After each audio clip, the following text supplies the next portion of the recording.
Hello, everyone, and welcome to the Passion Pursuit Challenge. I'm so excited that the day has finally come. We are beginning the challenge. My name is Milena. Just to introduce myself a little bit, I am a student intern here at Gator Care Wellness and a senior at the University of Florida in the Health Education and Behavior major. This is the first project that I've actually been able to implement, so I'm so excited to see where it goes and how it hopefully benefits you all. So I created this project because I feel like oftentimes people focus on dimensions of wellness that are more obvious, which are just as important, not saying anything about that. It's great that we have so many different programs, different things available. So physical wellness is in, physical activity, nutrition, emotional wellness we focus on. But I think it's also important to focus on all the other dimensions of wellness, which if you don't know, there are 9 that health educators work closely with. So I'll kind of go over that a little bit and how, working on your hobbies and dedicating time towards them can help you work on all those 9 dimensions of wellness. So this is the workbook. If you did not attend in person, this is a reminder that you can pick it up if you want a physical copy, if that helps you. Or if you want a virtual one, it was sent out a little bit ago, so you should be able to see that. If you turn to the first page, this is just like a little welcome. Hopefully you can all kind of see.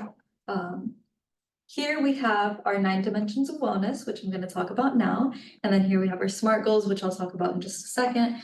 So with our 9 dimensions of wellness, we have emotional, which practicing your hobby can help you find fulfillment in your life and a purpose, which can help with your emotional well-being, take away feelings of depression, anxiety. It can help with social wellness because if you have a hobby, then you can go out, join different groups, clubs, and practice your hobby with all kinds of different people. You do it with a stranger, a friend, whoever you'd like. Spiritual wellness, you can practice your mindfulness and just relaxing and doing something that you love, which is always great. Environmental, if you're doing something out in nature or you can do something out in nature, it's always good to connect with that and be outside. Financial wellness, maybe you're not spending as much money because you're dedicating more time to something you love instead of going out. That could be, something great. Occupational, if you are, getting rid of all that stress and are able to relax and do something that you enjoy, you can perform better at work and complete all your responsibilities. Physical, depends on your hobby, but more likely than not, you're going to be moving a little bit at least. Intellectual, again, just kind of helps you relax and opens up your mind to have, deeper thoughts and more ideas. And cultural, you can find different ways to connect with culture and whatever it is that you do, whether it be crocheting, maybe you find something from a different culture that you'd like to try. Or cooking, you can try cooking something from whatever culture. So, you can kind of see how it touches on all of those things. And I think this is just a great way to make sure that everyone is finding time to do something that they love, which is so important. So to continue on, I just want to go ahead and quickly say that there are so many different definitions of progress. And so I want to make it clear that this is all up to you as the person with the hobby to decide what you want your progress to look like. So for example, if you are a runner, you may say that instead of running a 5K in 25 minutes, you want to run it in 22 minutes by the end of this challenge. Or you could say instead that instead of only being able to run 1 mile, you want to be able to run 2 miles.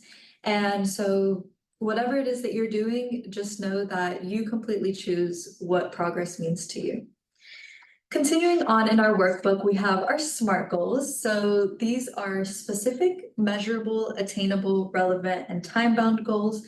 So instead of just saying something simple like, I want to play the piano, a SMART goal would be, by the end of this challenge, I will learn how to play Für Elise on the piano.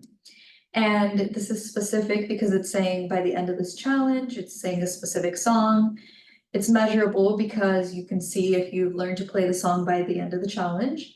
It's attainable because this is actually a beginner song, at least the short version of it is. Relevant because if you're someone who has a piano and wants to play the piano, that would be pretty relevant to you. And time bound because it says by the end of this challenge. So you can see how this helps kind of provide more direction and guidance for what you want to achieve and help you actually reach those goals. Instead of saying, I want to play the piano, well, how often do you want to do it? What do you want to accomplish? So this just helps guide that. And in your workbook, you'll have on the very next page, a place where you can write. It's kind of hard to see here, but there's 3 different parts here where you can write your SMART goals. And you might be thinking, why is there 3? Well, one of them can be, yeah, what you want to accomplish overall, and the other 2 can be something very specific to that challenge. So what do you want to, how often do you want to practice each week, or what do you want to actually do specifically? Or you can, see that however you want, but just try to create those SMART goals using those examples and making sure it's specific, measurable, attainable, relevant, and time-bound. On the next page, you have your About My Hobby. These are just some reflection questions that I came up with so that you all could think about why you enjoy your hobby and what it is that brings you fulfillment about this hobby, just so you can think about it deeper and really understand yourself and hopefully learn something and grow as a person throughout this hobby.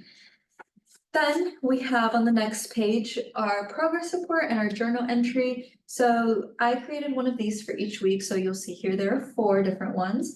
And so each week you'll have Monday, Tuesday, Wednesday, Thursday, Friday, Saturday, Sunday, and you can write under each thing where, I'm sorry, it's so hard to see, but if you follow along in your virtual workbook, it'll all make sense. But you can write underneath each day how long, whether it be in minutes, hours, whatever you'd like, how long you practice that, and then you can total it all up.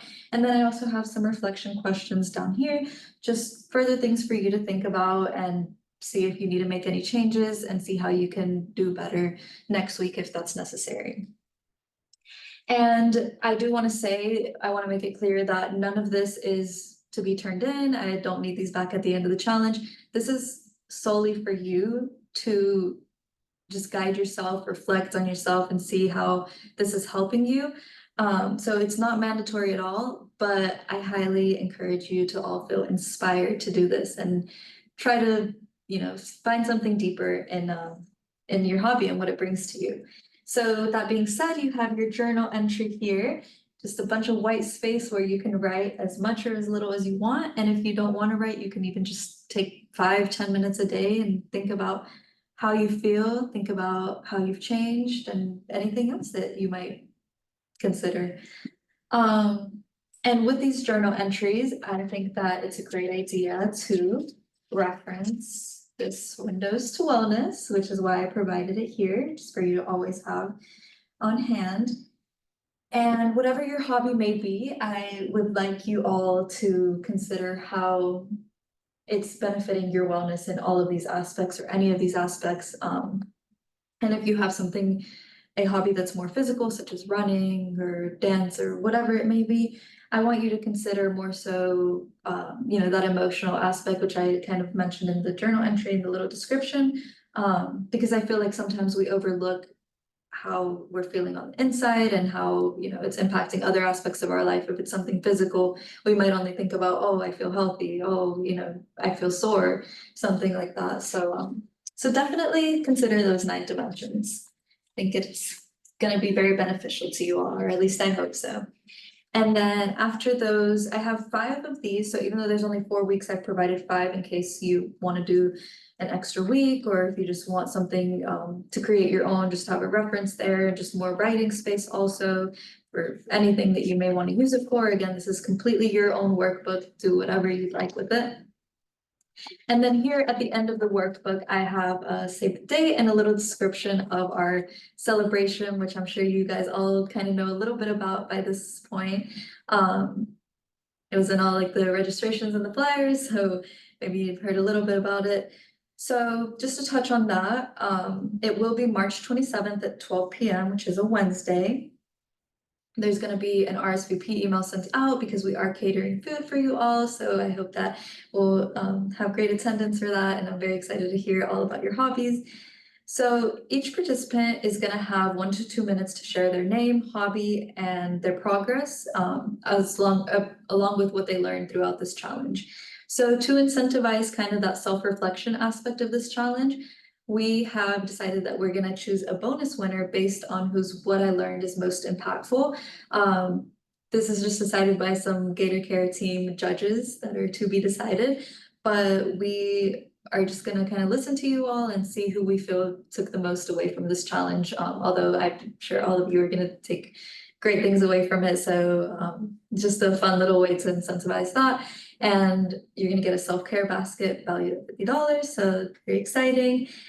And then the overall winner is gonna be decided by you all. So as I said before, there's no great way to measure progress among so many different hobbies that I'm sure we'll see and hear about. So I think the most fair way to do it is to let everyone just kind of vote amongst themselves. And, if you talk about your progress, or if you show your progress, if you have like a crocheted sweater or blanket or whatever it may be, the rest of the participants have a chance to hear about that or see that, and they can decide for themselves who they feel has made the most progress. And that's how we will decide the winner of the $100 gift card. And then the winner will be announced during that same celebration, so you don't have to wait at all. And yeah, so both winners will be announced then, and that's pretty much it for that. Remember, there will be catering. Try to get there as close to 12 as possible to be mindful of everyone's time, but it's gonna be very exciting, very fun, and I know I'm gonna, love seeing all your accomplishments. Also, we will have emails sent out once a week, which will include a Padlet, which if you guys don't know, it's a software where everyone can share pictures. So throughout the challenge, I kind of want it to be very collaborative and supportive. So I created this Padlet where we can just put pictures as we progress through our hobbies, whether it be one day you're running or how far you've come in your crocheting, or if you're gardening and your plant sprouts, then you can post all that. You can also leave little comments on other people's pictures and just leave encouraging words if you'd like to do that. And then also we will have Zoom links every week. So I'm going to be doing one Zoom per week. They're going to be virtual. Obviously there's Zooms. They're going to be lunchtime workshops, 15 minutes each. The first one is going to be a meditation session.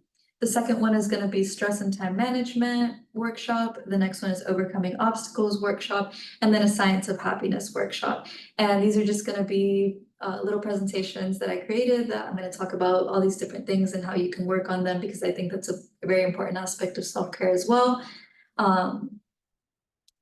And there will also be resources, different books that you can read, and websites that you can visit. So definitely tune into those. We would love to see you there. And you will be receiving 2 text messages a week, one on Monday and one on Friday. It's just going to be like very short little motivational messages to just encourage you to keep going, remind you that this challenge is going on in case you forget. But if you want to opt out of that, you always can. So yeah, I think that was all I had for today. If you have any questions, feel free to email me, and I'm very excited to see what you guys all do. Thank you.